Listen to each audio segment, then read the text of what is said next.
Hello everyone, welcome back to my channel unique recipes by Jasmine. আজকে আমি আপনাদেরকে তৈরি করে দেখাবো রসের নাস্তা।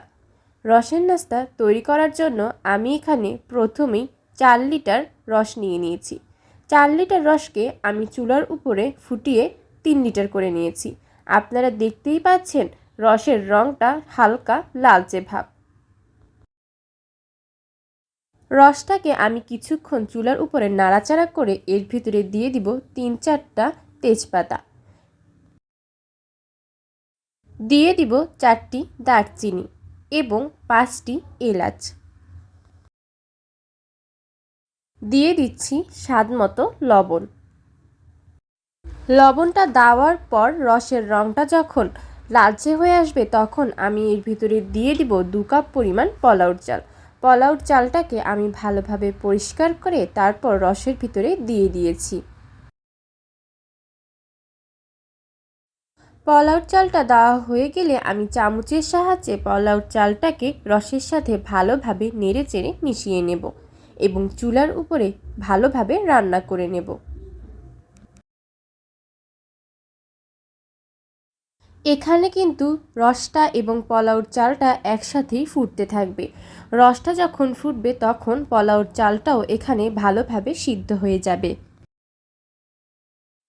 আপনারা দেখতেই পাচ্ছেন পোলাওর চালটা এবং রসটা ফুটছে। ভালোভাবেই পোলাওর চালটা রসের ভিতরে সিদ্ধ হয়ে গেছে এবং রসটাও লালচে হয়ে এসেছে।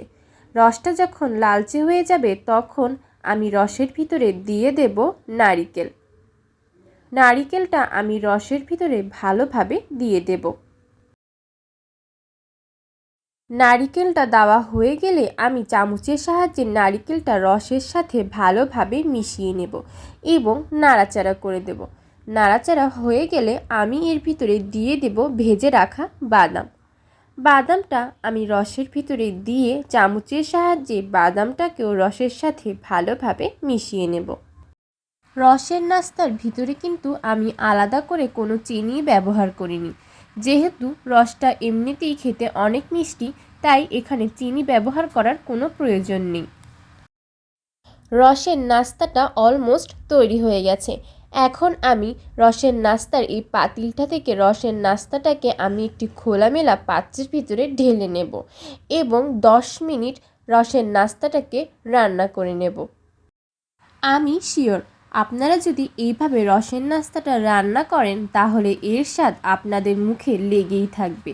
আপনাদের এই রসের নাস্তা খেতে ইচ্ছে করবে প্রতি শীতেই।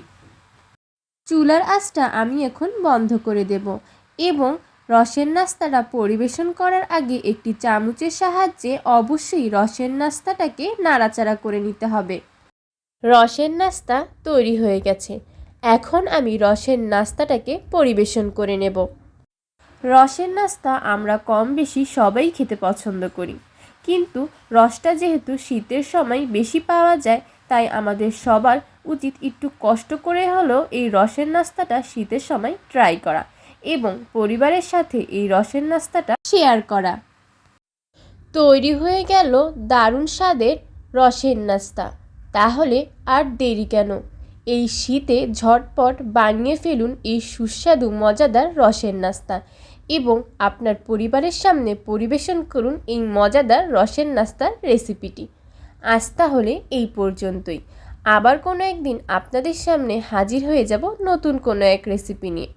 আপনারা যারা এখনও আমার চ্যানেলটি সাবস্ক্রাইব করেননি তারা প্লিজ আমার চ্যানেলটি সাবস্ক্রাইব করে ফেলুন, যাতে আমি কোনো ভিডিও দিলে সবার আগে পৌঁছে যায় আপনাদের কাছে। ভিডিওটি যদি ভালো লেগে থাকে তাহলে অবশ্যই একটি লাইক দিয়ে যাবেন এবং পাশে থাকা বেল আইকনটি ক্লিক করে দিয়ে যাবেন। আল্লাহ হাফেজ।